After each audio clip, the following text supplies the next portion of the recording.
pergunta é, querido, você está aguardando a volta de Cristo? Você está aguardando esse momento tremendo que será o arrebatamento da igreja? O apóstolo Paulo, escrevendo a seu discípulo Tito, ele escreveu assim, em Tito capítulo 2, versículo 13, ele diz: aguardando a bendita esperança e a manifestação da glória do nosso grande Deus e Salvador Cristo Jesus. Essa é uma expectativa que eu e você precisamos ter todos os dias. O que nós estamos aguardando não é o anticristo, o que nós estamos aguardando não é a piora das coisas, o que nós estamos aguardando não é que a iniquidade se multiplique, o que nós estamos aguardando não é que a economia melhore ou piore. A gente está aguardando Jesus Cristo. Eu e você estamos aguardando essa bendita esperança, que é a esperança de que Jesus vai voltar, e isso é absolutamente confiável, porque é a palavra de Deus que nos garante. Quem vai dizer amém? A forma, portanto, como nós aguardamos, a maneira como você vive hoje, o nível de entendimento ou de investimento que você e eu fazemos a respeito desse dia, revela muito da minha e da sua condição espiritual no momento. Por quê? Porque nós precisamos ver esse mundo como Deus realmente vê. Como é que Deus vê esse mundo? Vê um mundo caído, perdido, um mundo sem Deus, posto no maligno, que precisa de Deus, que vive em rebeldia contra Deus. A pergunta que sempre fazemos depois que temos noção, entendimento sobre Jesus está perto de voltar, e isso significa que tudo vai mudar, que nós vamos deixar para trás tudo que nós construímos aqui. E alguém sempre pergunta: mas aí, pastor, a gente deve fazer o quê? Parar de se envolver em projetos e empreendimentos de longo prazo? Vamos deixar de estudar, de trabalhar, tirar os filhos da escola, pedir demissão do emprego e ficar na igreja aguardando a bendita esperança? É isso que devemos fazer? Sim ou não? Não, claro que não. 1000 vezes não. Nós precisamos viver hoje como se Cristo voltasse hoje à noite. Mas nós precisamos trabalhar como se Ele nunca voltasse. Continue planejando, continue investindo na sua vida, continue cuidando da sua casa, da sua família, continue fazendo planos de longo prazo, continue fazendo empreendimentos, continue estudando bastante, continue fazendo a sua vida. Por quê? Porque Cristo pode voltar hoje, mas pode demorar, e não importa se vai demorar ou se vem rápido. O importante é: esteja preparado e trabalhe como se Ele não voltasse jamais. Não importa o quanto nós podemos divergir desses detalhes. Já falei para vocês no início, desde a primeira palavra, que não há unanimidade nesses assuntos escatológicos, ou também chamado de últimas coisas. O que ninguém diverge, nenhuma escola que pense, ou uns pensam que Jesus volta antes da grande tribulação, outros pensam que Jesus volta depois da grande tribulação, uns acham que Jesus vem antes do milênio, outros acham que não existe milênio, só não se discute uma coisa, todos concordam numa coisa: Jesus vai voltar. Se antes, depois, se no meio, Ele vai voltar, e você precisa estar preparado. Quem recebe, diga glória a Deus. Todos aqueles que têm a Bíblia Sagrada como autoridade final na sua vida, sabem e concordam que a consequência definitiva da volta de Cristo será o julgamento dos incrédulos e a recompensa dos santos, dos crentes em Cristo, os quais viverão com Ele para sempre no novo céu e numa nova terra. Quem recebe, diga glória a Deus. Você quer participar disso, amém? Eu também, eu quero em nome de Jesus. Só recapitulando rapidinho, alguns pontos importantes para a gente poder prosseguir. É que o arrebatamento da igreja e a volta de Cristo vai acontecer em 2 momentos. O primeiro momento, Jesus volta a qualquer hora do dia, da noite, ninguém sabe esse dia. Embora a gente tenha algumas indicações, nós não sabemos com precisão quando esse dia vai voltar. Ao contrário da segunda vinda, que será precedida de sinais, de prodígios, de fenômenos cósmicos e sobrenaturais. A primeira vinda de Jesus, chamada do arrebatamento da igreja, virá como um ladrão de noite. Não sabemos quando nem que hora virá. Ele acontecerá de repente, sem prévio aviso. Enquanto que a segunda vinda será uma vinda visível, com muito poder e muita glória, e todos verão. Alguns sinais que apontam para que esse dia está próximo. Nós, nas últimas 2 semanas, falamos sobre 4 sinais. O primeiro deles, quem lembra? O sinal da figueira. O segundo sinal foi o sinal dos dias de Noé. O terceiro sinal, do pai de família. O quarto sinal, o sinal do terceiro dia. São 4 sinais de terceiro dia que nós temos nas Escrituras. Não vou falar porque não dá tempo, mas apenas para relembrar. Hoje eu quero dar mais 2 sinais que estão aí às portas também. E esse quinto sinal, aliás, é o sinal do governo mundial. O sinal da criação do governo mundial. Preste muita atenção quando você ver essas notícias que envolvem a ONU, que envolvem uma nova ordem mundial. Vocês conhecem a ONU, a Organização das Nações Unidas, e ela foi criada com o objetivo de promover a paz entre as nações do mundo. Hoje, ela está muito empenhada em promover o governo mundial.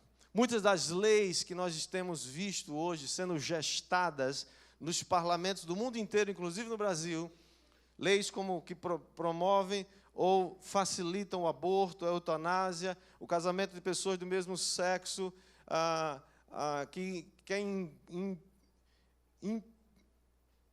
enfiar de goela abaixo das nações a ideologia de gênero. Todas essas iniquidades estão sendo gestadas na ONU agora, e elas chegam nas nações com esse propósito, para que quando um governo mundial acontecer, a maioria desses países já tenham uma média de leis muito parecidas que vão facilitar o governo do anticristo.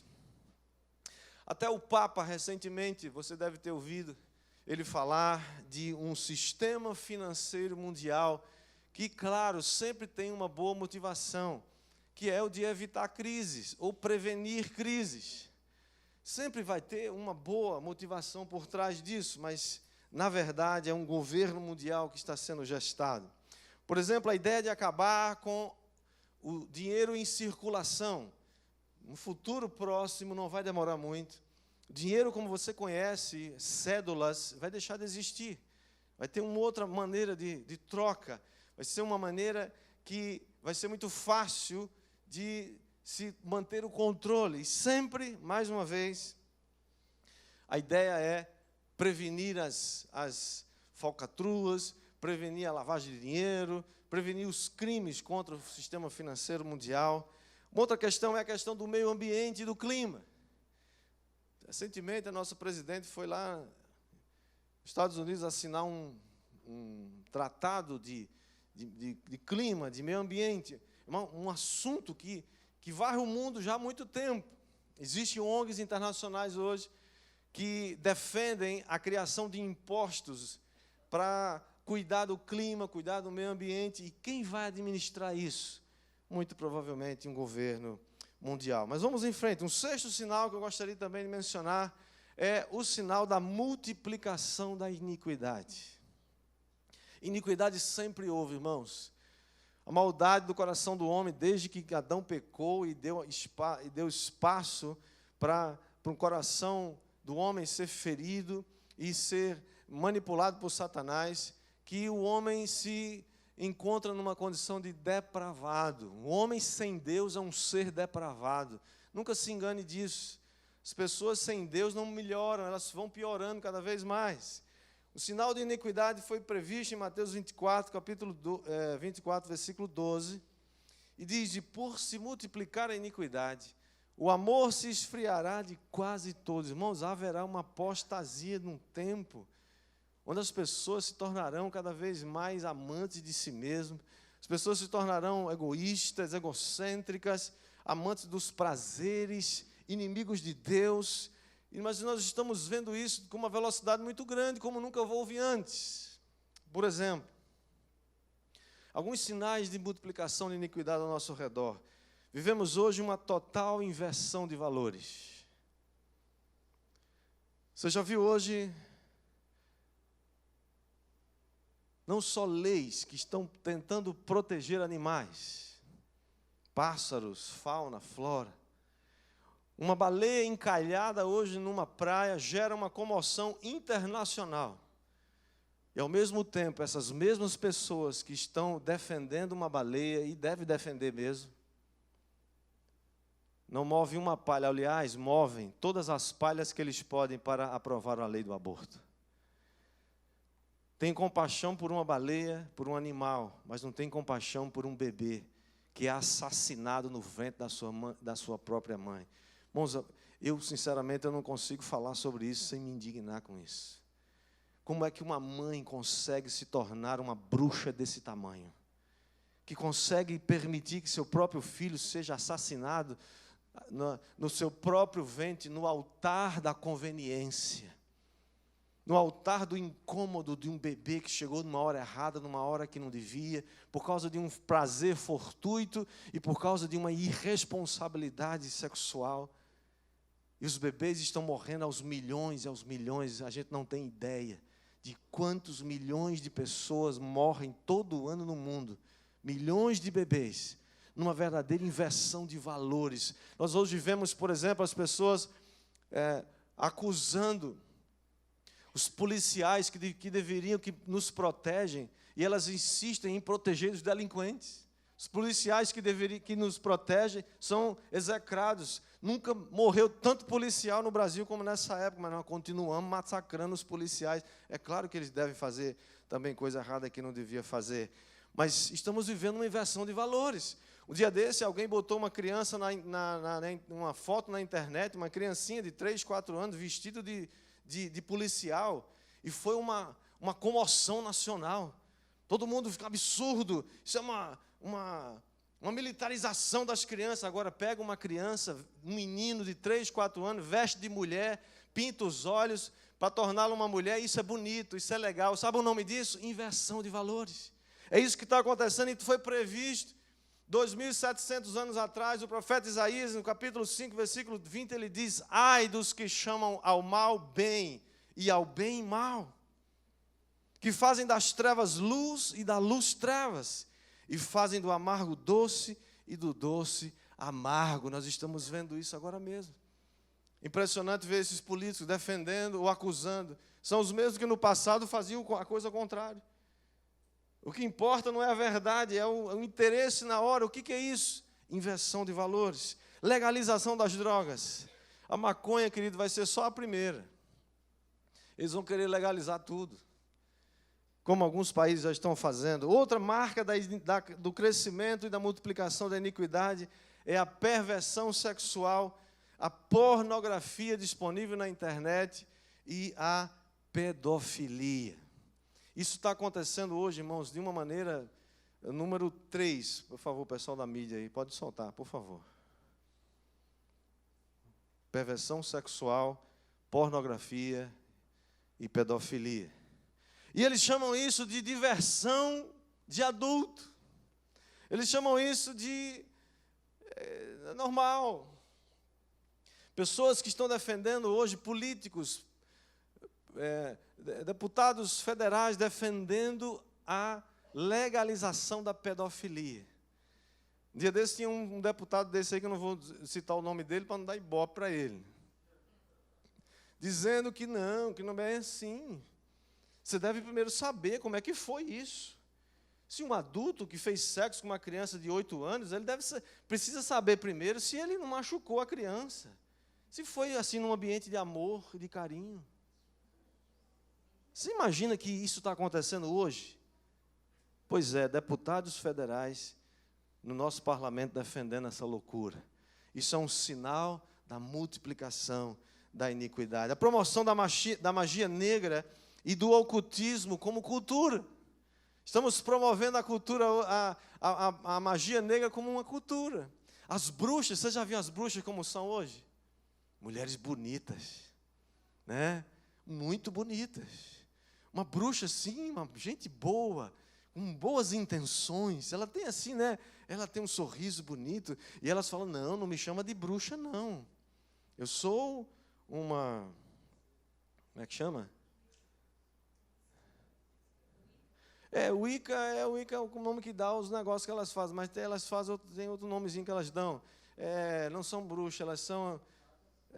não, fadas não. Não, feiticeira é um negócio feio. Elas são um nome assim técnico, sabe? É como se elas fossem assim, mexessem com... eu sei lá o nome, nem quero saber. Deixa. Hollywood está promovendo as bruxas bonitas, né? Assim como as prostitutas. É mais uma das ideias da multiplicação da iniquidade, é tornar as prostitutas profissionais do sexo. Você já viu isso? Uma mulher que se vende, se tornar isso uma profissão, desde quando? Isso é mais uma marca desse tempo, né? Avanço do secularismo humanista e do ateísmo. Irmãos, hoje não se ensina mais criacionismo nas escolas do nosso país, sabia disso? Mas ensina uma fraude chamada evolucionismo. Eu posso provar, a internet está gravando e transmitindo ao vivo.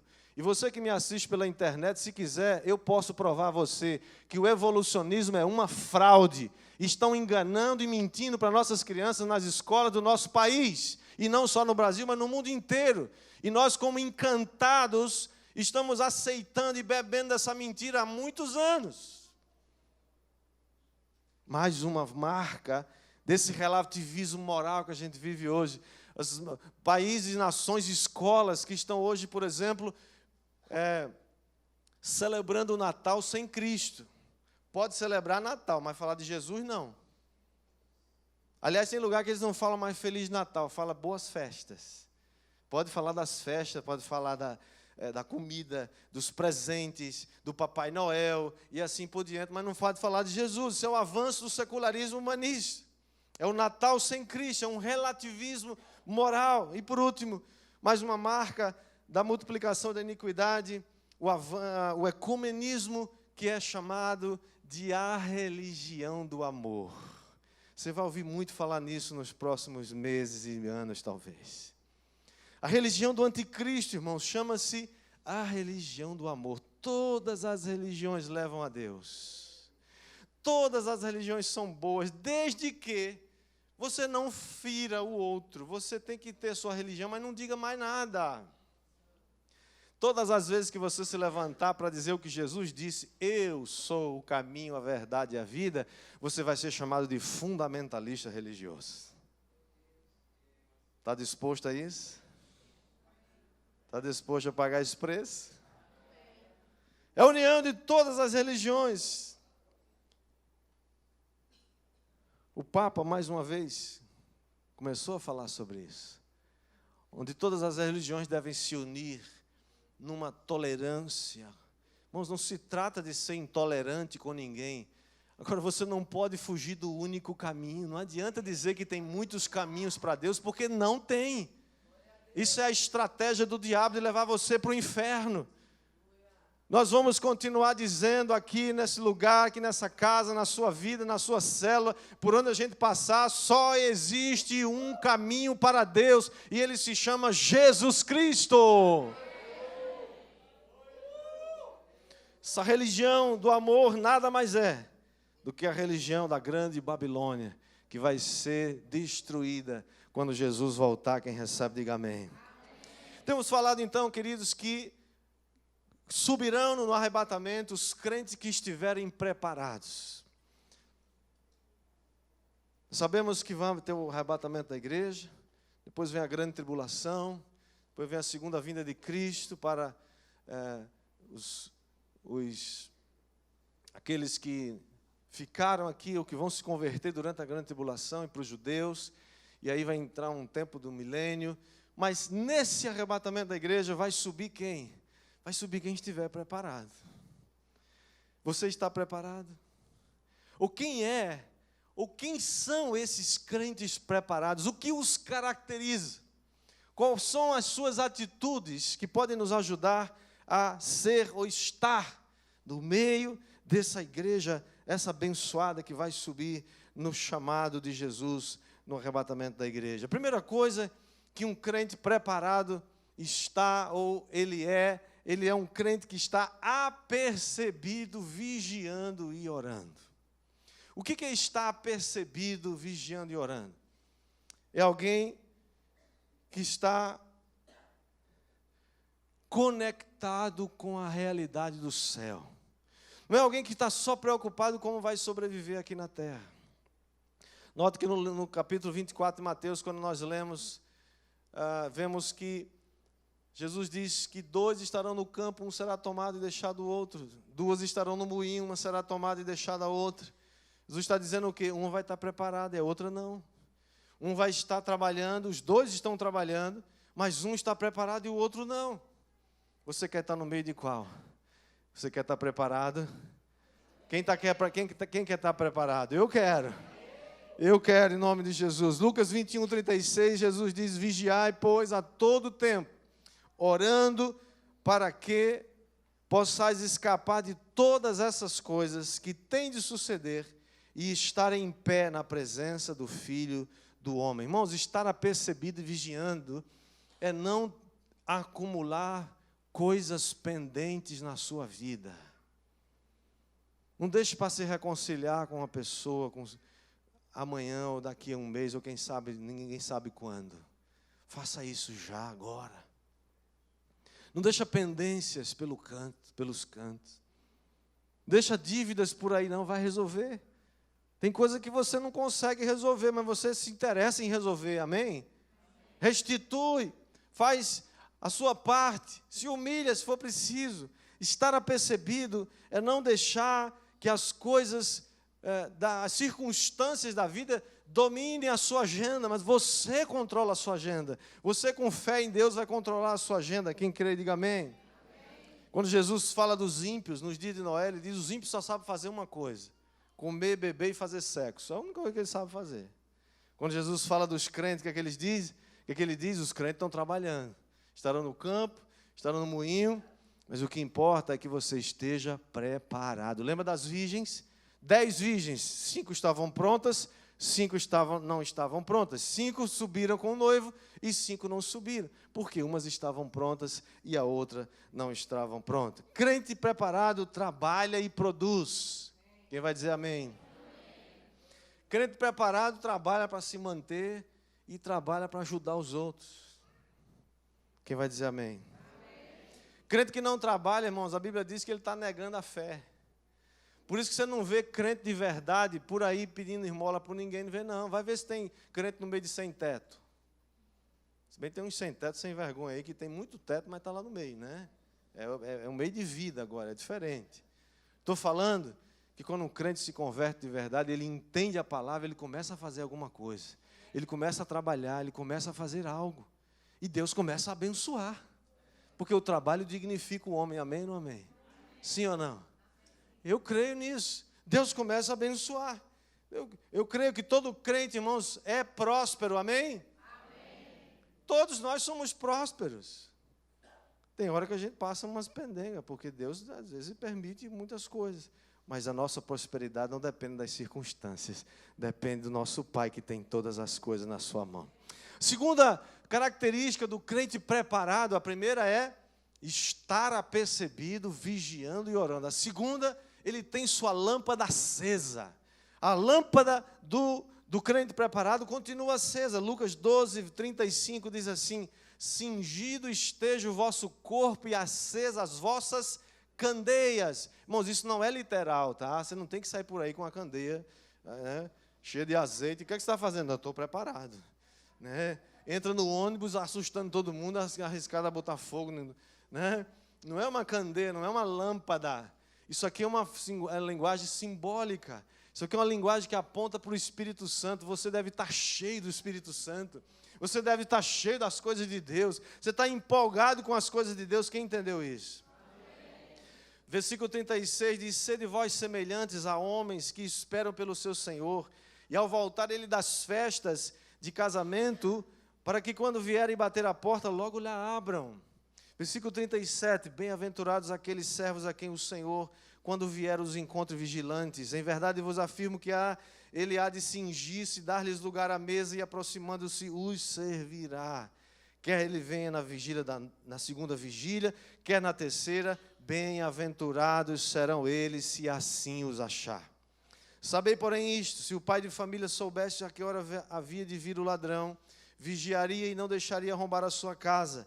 Ficai também vós apercebidos, porque a hora em que não cuidais, o Filho do Homem virá. A candeia, irmão, significa isso. A candeia acesa significa que você tem algo queimando no seu peito. Tem algo que quando você ouve a palavra, você estremece, você entra em ebulição. Quando você ouve a palavra de Deus, o Espírito que está em você testifica com o teu Espírito que aquilo é de Deus e você quer mais. E quem tem a luz acesa quer mais, quer acender mais ainda. E quem está cheio do óleo quer mais óleo, quer estar com os irmãos, quer estar na célula, quer estar lendo a palavra e medita. E é uma pessoa que está buscando. Por quê? Porque ele tem algo, ele tem azeite no seu coração. É alguém que tem a lâmpada acesa. E não somente tem óleo para ele, mas tem óleo para os outros também. Sua lâmpada está acesa, mas as suas vasilhas também estão cheias de óleo do Espírito. Você está cheio do óleo do Espírito? Ou você fica se enchendo só de piada da internet? Quantas horas você passa da sua vida pendurado na internet? Você talvez nem perceba. Mas eu quero desafiar você, quando Jesus voltar, a encontrar você cheio de óleo. E não cheio de piada da internet, cheio de curtição de foto da internet. Tem 500 trilhões de fotos na internet. Se você passar o resto da sua vida tentando encontrar uma, você vai levar o resto e não ver nem a metade do que tem lá. Não gaste seu tempo com isso. Invista na lâmpada que vai continuar brilhando. Quem quer e recebe, diga glória a Deus. Terceira característica do crente preparado: ele ama e aguarda a vinda do Senhor. Você ama e aguarda a vinda do Senhor? Ou você diz: não, agora não, Jesus. Uma moça um dia desse falou: não, pastor, deixa eu me casar primeiro. Não, pastor, deixa eu passar no concurso primeiro. Não, pastor, deixa eu me aposentar. Não, eu quero conhecer Paris ainda. Você já imaginou estar noivo com uma pessoa dessa? Você está noivo assim, vamos casar? Não, agora não estou preparado ainda. Né? Aí vamos casar? Não, está muito cedo, estou muito novo. E os anos vão passando, o que é que você faz?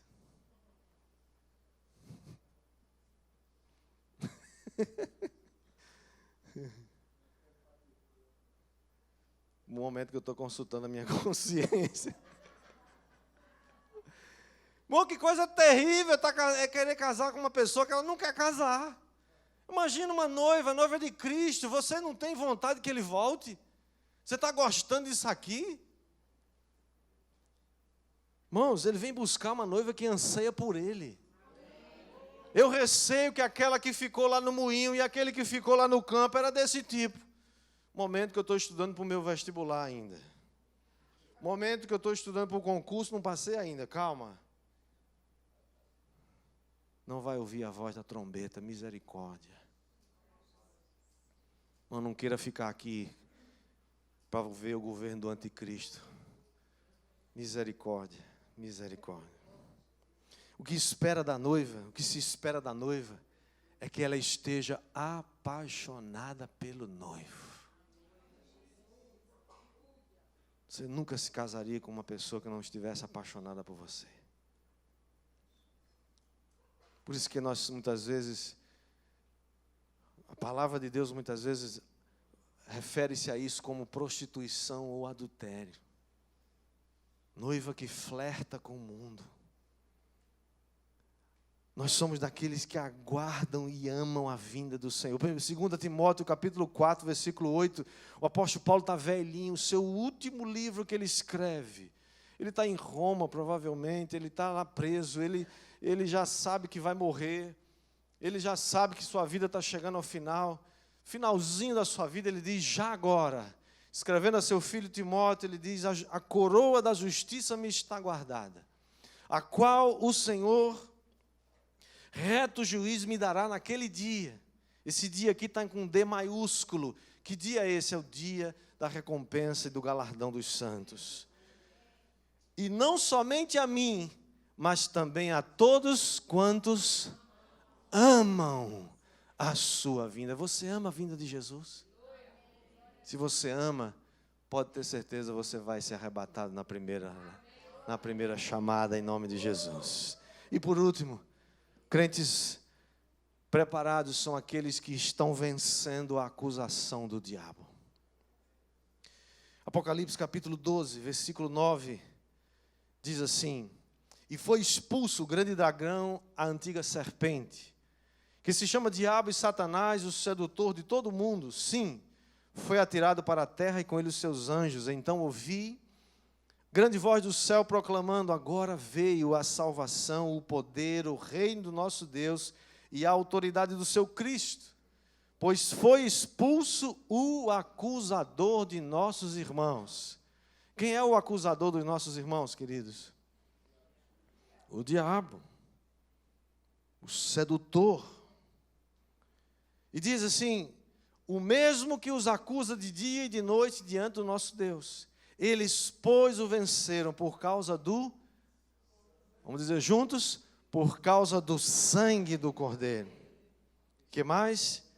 E por causa da palavra do testemunho que deram, e mesmo em face da morte, não amaram a própria vida. Irmãos, o crente que está preparado, se preparando para a volta de Cristo, a Bíblia diz que nós somos mais do que vencedores. Quem é mais do que vencedor aqui? Amém. Mas qual é a grande batalha? Escute isso, olhe para mim agora. Qual é a grande batalha do crente vencedor? É vencer a acusação do diabo. Qualquer ser humano nessa sala e em qualquer lugar desse planeta vive ou tem que lidar com essa situação todos os dias. A acusação do tentador de Satanás. E essa acusação acontece na mente. Essa acusação é o sentimento de condenação que produz, irmãos, na minha opinião, todos os problemas dessa vida. Você se sente sempre acusado. É raiz de enfermidade, de opressão, depressões, angústias da alma, dúvida, medo. As pessoas que se sentem condenadas, desqualificadas, inadequadas, acham sempre que estão erradas. E tem uma coisa, essa acusação é constante, não para. Pessoas que vivem, irmãos, em constante ambiente de perseguição. Eles têm mania de perseguição. Eles acham que todo mundo persegue eles. Não são amados, se sentem rejeitados. Isso é acusação do diabo, irmão. Em nome de Jesus, seja livre disso agora. Amém. O camarada se sente inadequado. Tudo que ele faz, ele acha errado. Ele acha que, pior, ele acha que as pessoas acham que ele é errado. Ele nunca consegue fazer uma coisa que ele acha que está fazendo bem feito.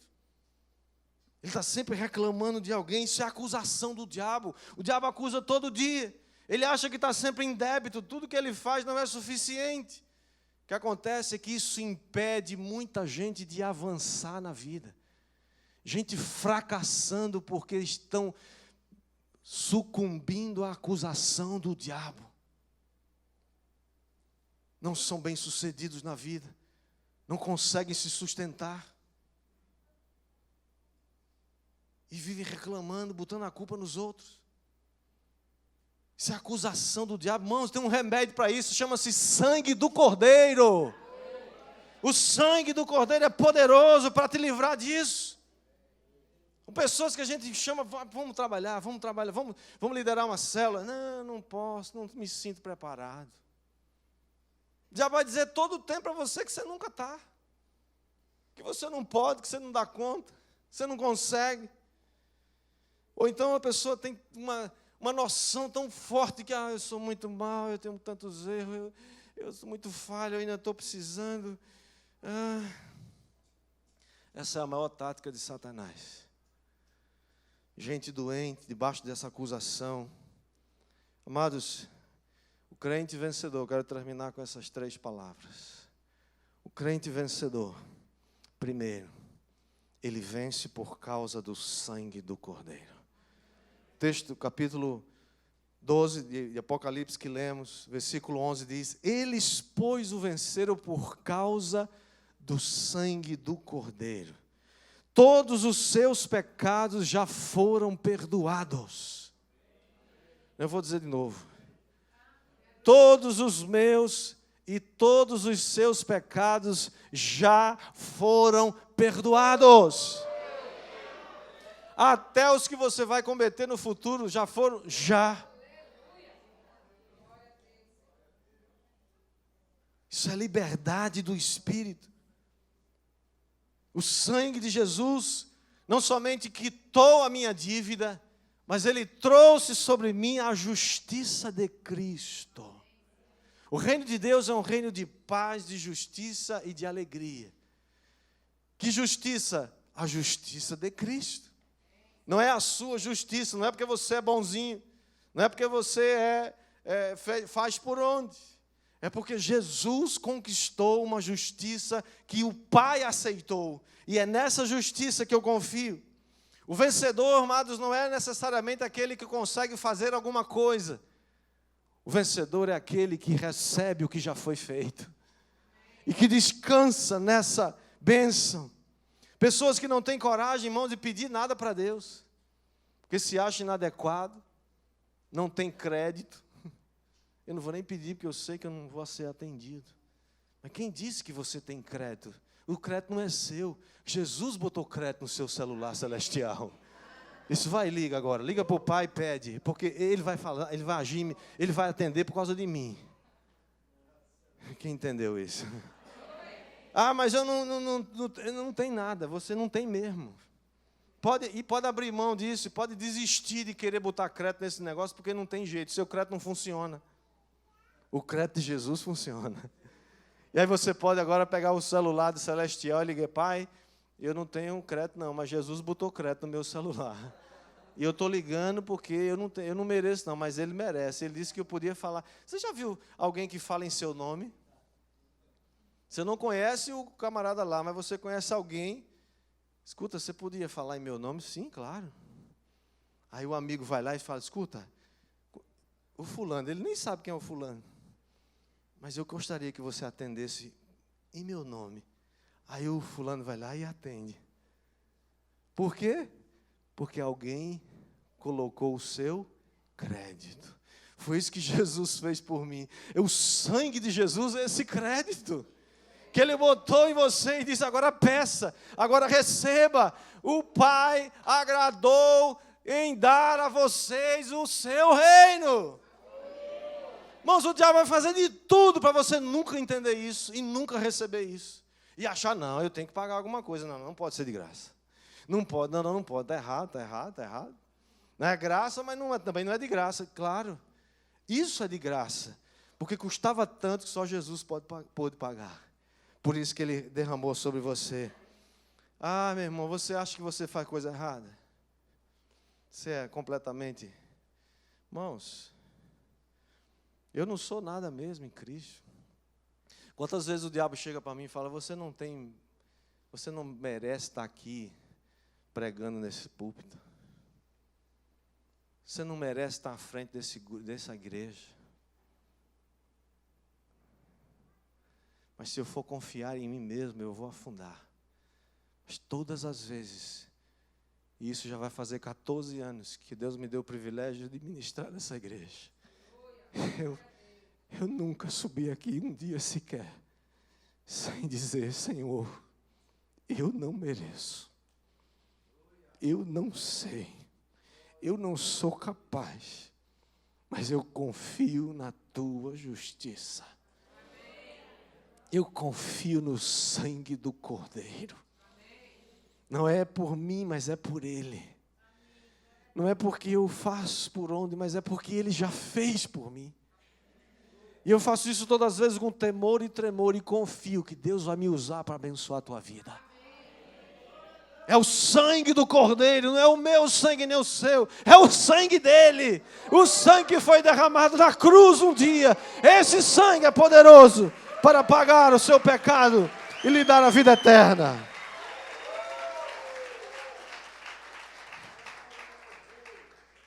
Foi por causa da palavra do testemunho que deram. Por causa do sangue do Cordeiro e por causa da palavra do testemunho que deram. Qual é o testemunho que você tem dado? Testemunho que significa, amado, primeiro que o diabo não vai parar de te acusar. Mas você vai tomar a verdade, vai abrir a sua boca e vai profetizar a verdade de Deus sobre você. O diabo diz que você é rejeitado, que você não presta, que ninguém ama você, que você é uma bobagem, que ninguém leva você em conta. O espírito mais utilizado por Satanás é o espírito de rejeição. É para chutar você de onde você está. Para que você entre num processo de auto-boicote.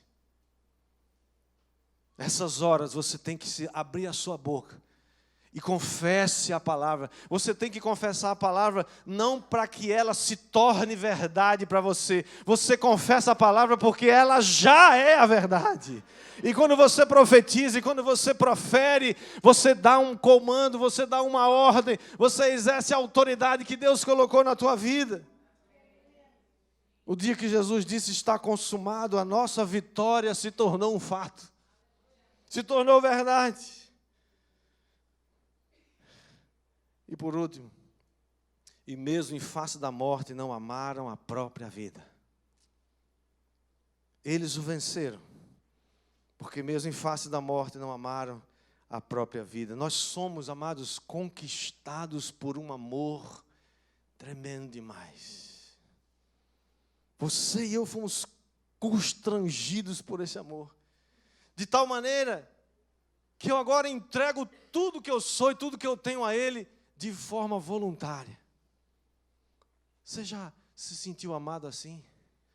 Você sabe por que tem gente que vive dando espetada nos outros? Você já viu gente que parece um porco-espinho? Já viu? O que é um porco-espinho? É cheio de espinho. Onde ele chega, ele espeta alguém. É uma crítica, é uma palavra dura, é uma palavra não sei o quê. Tem um ar de autoritarismo. Chega lá, todo mundo. Sabe por quê? Porque não teve uma revelação do amor de Deus ainda. Quando você descobre, homens que não conseguem amar a sua esposa porque não tiveram revelação do amor de Deus ainda. Quando você medita nesse amor, eu sou amado do jeito que eu sou, Deus me ama assim mesmo, Deus faria tudo por mim outra vez, faria. Deus me deu tudo que Ele tem por amor, não é porque eu mereço,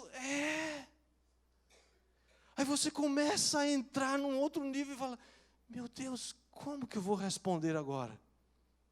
Alguém que é amado, alguém que recebeu desse amor, não vai sair por aí dando patada em ninguém. Quem recebeu desse amor vai devolver amor. Quem recebeu desse carinho, desse aconchego, quem foi perdoado, não fica por aí retendo perdão para os outros. Perdoa logo. Quem recebeu desse amor, não fica maltratando a esposa e acusando ela de mais nada. Não fica acusando o marido. Por quê? Porque o amor nos constrange. Irmãos, não há vencedores sem agir nesse amor. Escute isso. Você quer ser vencedor e quer estar preparado para ser arrebatado no arrebatamento? Crentes vencedores sabem que é pelo sangue. Eles vencem pelo sangue. É pelo testemunho, pelas palavras que libera. Não fica liberando palavras negativas e amaldiçoando seu próprio destino. São homens e mulheres que escolheram usar as palavras da verdade e proferem e dão vida a essas palavras. A seu favor, a favor da sua casa, a favor da sua igreja e a favor do seu país. E sabem que foram constrangidos por um amor tremendo. O trabalho de Satanás, irmão, sempre será seduzir e acusar. Ele acusa todo dia. Mas o amor de Deus todo dia nos constrange a sermos parecidos com Ele. Concluindo, essas palavras, amados, devem nos levar ao descanso em Deus, não a gente ficar preocupado e desesperado. Essas palavras que Jesus declarou a nosso respeito, devem fazer parte da sua história, da sua vida. Somos mais que vencedores por meio daquele que nos amou. Você é amado de Deus, você é amada de Deus. E mesmo em face da morte, o que é a morte agora diante de tão grande amor? Nada. Você ri da morte. Gostei. Olha que risada gostosa. Você ri, cara. A morte não assusta mais você. As circunstâncias da vida, você... Eu sou amado do papai. Eu sou casa favorita do meu pai. Não aceite mais a acusação do diabo. Você é a justiça perfeita de Cristo. Ele vem buscar esses que sabem que dependem somente dele. Fique em paz, meu irmão. Fique em paz, minha irmã. O seu débito foi pago. Você só precisa se render a Ele. Como uma noiva apaixonada que espera todo dia pela volta do seu noivo. Vamos orar, abaixe sua cabeça.